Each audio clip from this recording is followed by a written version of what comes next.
Hey everybody, welcome back to the Labs Comic Fan. I'm Steve, and today we're talking Thor, God of Thunder, the God Butcher, Part 5. I know, I said it would be out, but it's taken forever.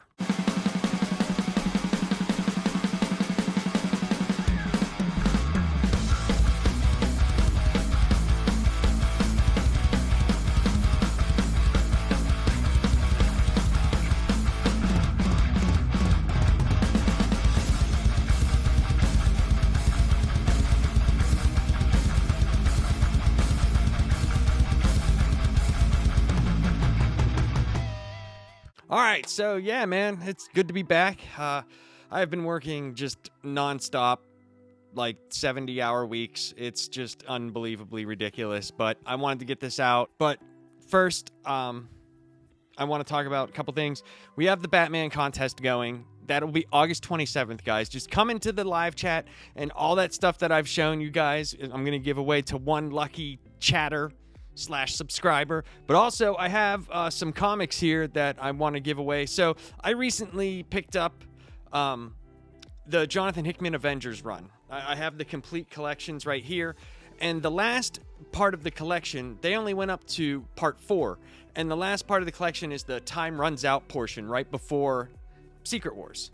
And it came in, individual volumes instead of one big collection. They had 4 separate volumes, and I have them right here, and that's how you had to get it. Right here.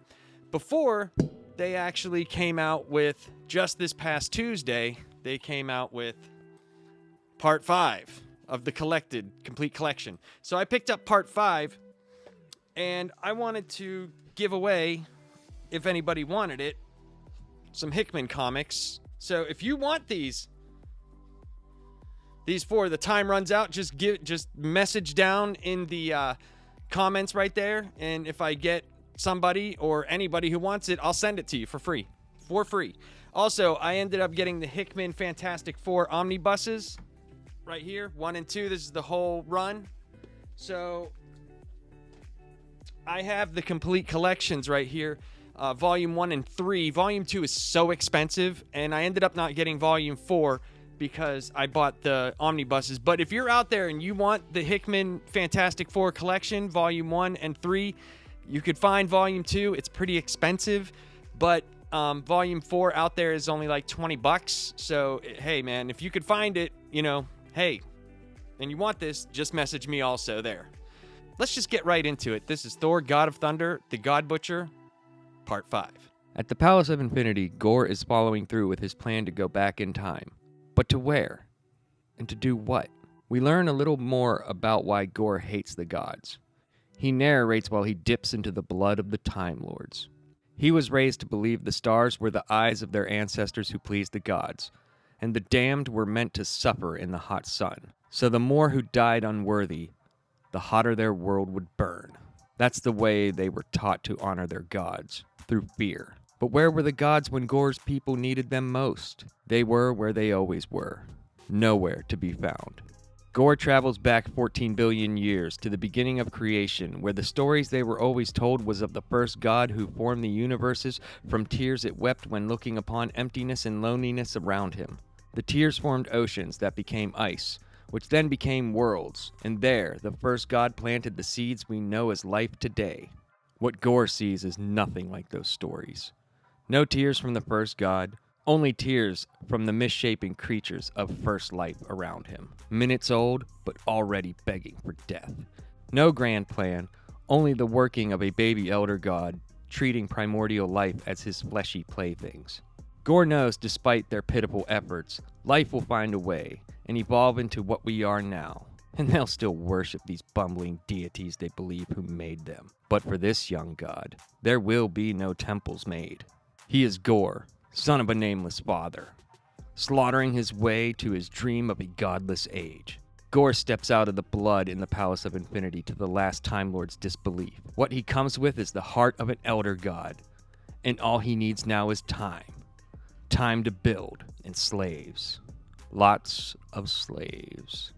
In a mass bolt of lightning, the God of Thunder appears before Gorr, striking him with Mjolnir, exclaiming, "The Butcher of Gods will know the wrath of Thor." So yeah, we learn a little bit more about Gorr and his people and and why he has the hatred of the gods, because they were just never there for him. And he talks about his planet, and they were taught to believe that the stars were people who honored the gods that died from their race. And he said that the damned were doomed to live on the planet hot as hell, and every time one of the damned died, it made it hotter. So I'm guessing where he comes from is a very barren and desolate place, and he had wanted the gods to help, but they were never there. Where were they? They were where they always were, nowhere to be found. So Gorr is dipping into this pool of blood from the Time Lords. He left one alive to make sure that this went down correctly, and he was able to adjust the time pool so he could go wherever he needed to go. And we find out where Gorr went.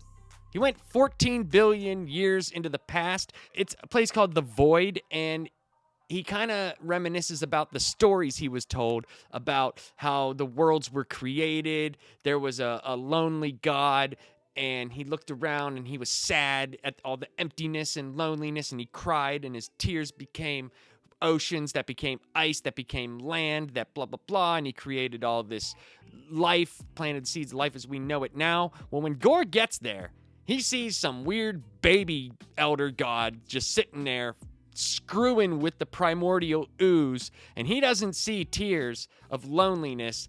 He sees subjection. The only tears he sees are these deformed, grotesque creatures that were the first life that was created, and they were begging for death minutes after being born. I mean, this is so messed up. And Gorr, it's like we're seeing things on a different side. We have Thor's version of gods, being mighty and doing the right thing, but then we also see it from Gorr's side, like this baby elder god just toying with life. It's like its plaything, and it doesn't really care. And Gorr's just like, even though I know evolution's gonna find a way for life to be as we are now, these idiots are still gonna be that stupid, and they're gonna worship these gods. Well, at least this baby god is not gonna have any temples built in its name, and he kills it. So that's insane. It's totally nuts. So Gorr steps out of the time pool, and he comes back, and he has an elder god heart for what we don't know yet. But the Time Lord seems to be totally amazed that Gorr is back. Like, how did this happen? You actually did what you said you were going to do. So that's very interesting. We'll find out a little bit more about that later, but that's pretty crazy. And he's kind of talking to the Time Lord when out of nowhere, Thor comes crashing in on a big giant bolt of lightning and just cracks him in the face with Mjolnir. And he's like, you're going to suffer the wrath of Thor. Thor has been chasing Gorr forever. And it always seems like even if Thor gets the upper hand, Gorr either escapes or is just one step ahead of our hero Thor. So the next couple of pages are pretty cool. We find Gorr and Thor in that cave that's just been haunting Thor all these years. And Thor has lasted 17 days of this torture. And Gorr says, I'm really good at this. The fact that you've lasted 17 days is more than I could have ever thought. And he says, don't you just want this to stop, Thor? And he's like, yes, they're breaking Thor. Gorr has broken Thor. He just wants it to stop. And Gorr says, the only way this is going to stop is if you tell me how to get to Asgard. If you tell me that, I'll make it stop. You just want it to stop, right, Thor? He's like, yes. And he tries to even more manipulate him. He's like, do you have like a sibling or a parent that you hate? Because if you tell me, I'll make sure they die first. You're just like, this dude is sadistic. He's one of the best villains that's been written or created in the past like 10, 15 years. So when he's on the page, I'm just glued to it, watching like this dude is so sadistic and crazy. You're waiting for Thor to finally get the better of him. Just as it seems that Gorr has broken Thor and he's going to finally get his answer on how to get into Asgard, Thor's men, the Vikings, have found the cave, and they found Gorr and Thor. And Gorr's just like, who dares? And they go right after Gorr, and they don't even question it. They're like, tonight, we die for Thor. Back at the Palace of Infinity, Thor has his hands full with the Black Berserkers and wants Gorr to fight him one-on-one, calling him a coward. This doesn't faze the driven God Butcher, and he directs his Berserkers to wrap Thor up and bind him. Gorr is actually happy Thor is here so he can witness the next step of his plan. Back in the cave, the men surround Gorr, who pleads with them that his quarrel isn't with them and he's not here to hurt them, but liberate them from their divine servitude. One of the men tries to free Thor from the black chains. Gorr tells the men not to throw their lives away for some useless god that isn't worth your devotion. None of them are. The men pay no attention to him and continue their efforts to free Thor. The comic starts to blend stories from the present and the past. In the present, Thor is fighting off the Berserkers while Gorr talks to him about the Vikings Thor was with that day back in the cave. He tries to make a point by asking Thor if he even remembers their faces, because he does, and they taught him two valuable lessons. 1. Mortals' fear of a godless world is stronger than their fear of death, no matter how painful that death is. And 2, no matter how fierce Gorr's devotion or strong his weapon is, or how just his cause is, he could no longer do his job alone. Thor starts to break free from the chains, and Gorr tells Thor that he's killed thousands of gods for 2,000 years, never making a proclamation, threat, or demand, just killing indiscriminately. But Thor brought him out of the darkness and showed him a whole new way of life. In Gorr's eyes, it was the first time a god did something useful. While Gorr is fighting the Vikings, taking them all on with his necro sword, whipping all around him, seemingly at its own accord, he asks them, "Do you not see the truth now? Where are your gods to help you as you die? Where is your savior? Where is Thor?" Before Gorr can say anything else, Thor swings his axe mightily from behind, taking Gorr's arm off, lifting the God Butcher in the air. The comic jumps around a bunch here. We're back at the Palace of Infinity. Gorr has Thor binded up, and he starts, doing his bad guy monologue. He tells Thor that he's actually glad that he's here so he can enact the next part of his plan. And this is interesting. Back at the cave, we see that Gorr isn't just a killer. He's only in it to kill the gods. Because when the men rush in, he's like, "No, I don't have any quarrel with you. I'm not here to hurt you. I'm here to free you." So he thinks he's doing this for everyone, not just him. Because the way he feels about the gods, there's probably other people out there that feel this way. And he's like, I'm here to free you from your servitude to these beings. Don't throw your lives away for this needless devotion. They're not worth it. They don't care about you. But the men pay no attention to Gorr, and they start to free Thor. And back at the palace, Gorr's talking to Thor. He's like, do you remember that day at the cave? Do you remember the face of those Vikings? Because I do. And they taught me two very valuable lessons.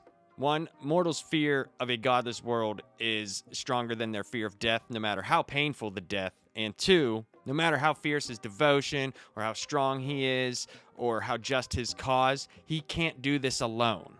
So that's interesting. So we kind of see that Gorr had said he needed time, and I guess needs people now to do whatever it is that he needs to do.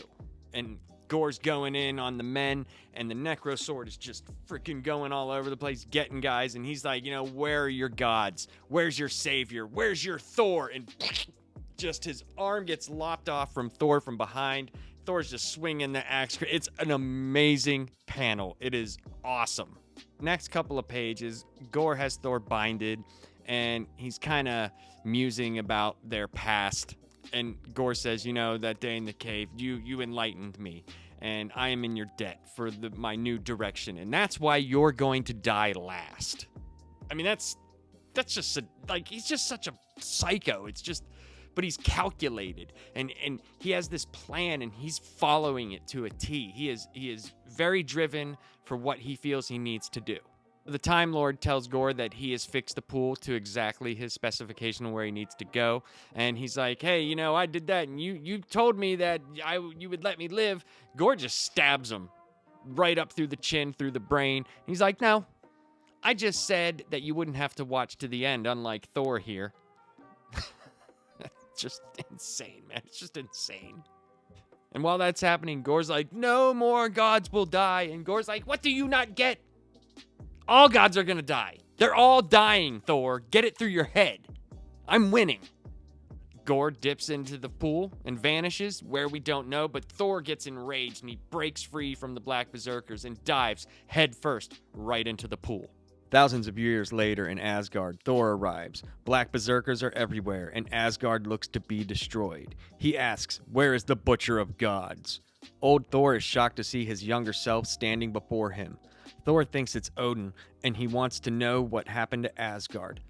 Old Thor looks at him like he's an idiot and tells him to ready his hammer. It's time to kick some ass. Back at the cave, Thor's men declare victory and praise Thor for killing the God Butcher. Oh, the songs and tales that will be sung about this day. But Thor sharply turns to his men and tells all of them, "No, we will never speak of this day or any of this. Ever." The two Thors battle the wall of Black Berserkers, and for old King Thor, the battle is finally turning his way. This is the first time in a long time he has had hope as he watches the black dissipate. Thor wants to know where the God Butcher is, as he was right behind him in the time pool. Old Thor says, "You're dumber than you look. You appeared right where he appeared, but you're a little late. The Butcher has been here for 900 years, and he's been busy." Gorr watches on and senses that another Thor has appeared. Splendid. You can never have too many of those, and he's just in time. Gorr said he would save Thor for last, and that day is imminent. The first day of a new age of freedom. The day Gorr's dreams finally come true. Cut to 1,000 years into the future, and present-day Thor arrives in Asgard, and it's in ruins. And he's just, where is the Butcher of Gods? And he's surrounded by Black Berserkers. And he looks down, and he sees old Thor, but he says, "Father, what has happened to Asgard?" Old Thor said, he's just like, "I'm not your father." He's like, "Get that hammer ready, man. It's time to kick some ass." They cut back to the cave, and the men are all happy that Thor has killed the God Butcher. He's dead. Think of all the songs that will be sung. Everything, they'll be talking about this day forever. Thor turns around, and he's not having it. We will never talk about this day ever. Ever. Back on crumbled Asgard, they're fine. Thor's helping old Thor, and they're finally getting the upper hand, and joy comes back to old Thor. This is the first time in however long he is finally gained the upper hand. They're dissipating, and Thor says to him, "You know, where is Gorr? Where's the God Butcher? I came in right after him." Old Thor tells him, he's like, "You are an idiot. You are just as dumb as you look. You're standing in the exact spot that Gorr came, but you're a little late. Gorr's been here for 900 years, and he's been busy." That blew my mind. I was like, oh my. So what has Gorr been doing? Well, they cut to Gorr, and he's looking out over his place, and he says he senses another Thor's there, and he's like, "Oh, that's great. You can never have too many of those. It's just as well, because my time is near, and my plan is almost done. I did say I would save you for last, and that day is imminent. The first day of the new age of freedom, the day that my dreams come true." And they pan out, and you see all these people working on some stuff, carrying stuff. But there's something in the background. It looks like a moon or something. The sun is coming over it. You're kind of wondering what that is. And that's where it ends. That was the God Butcher arc. And it goes into the next arc called the God Bomb. Now, if you would like me to continue doing this, I will say this story gets even crazier. Next, we learn the origin of Gorr. It's pretty messed up.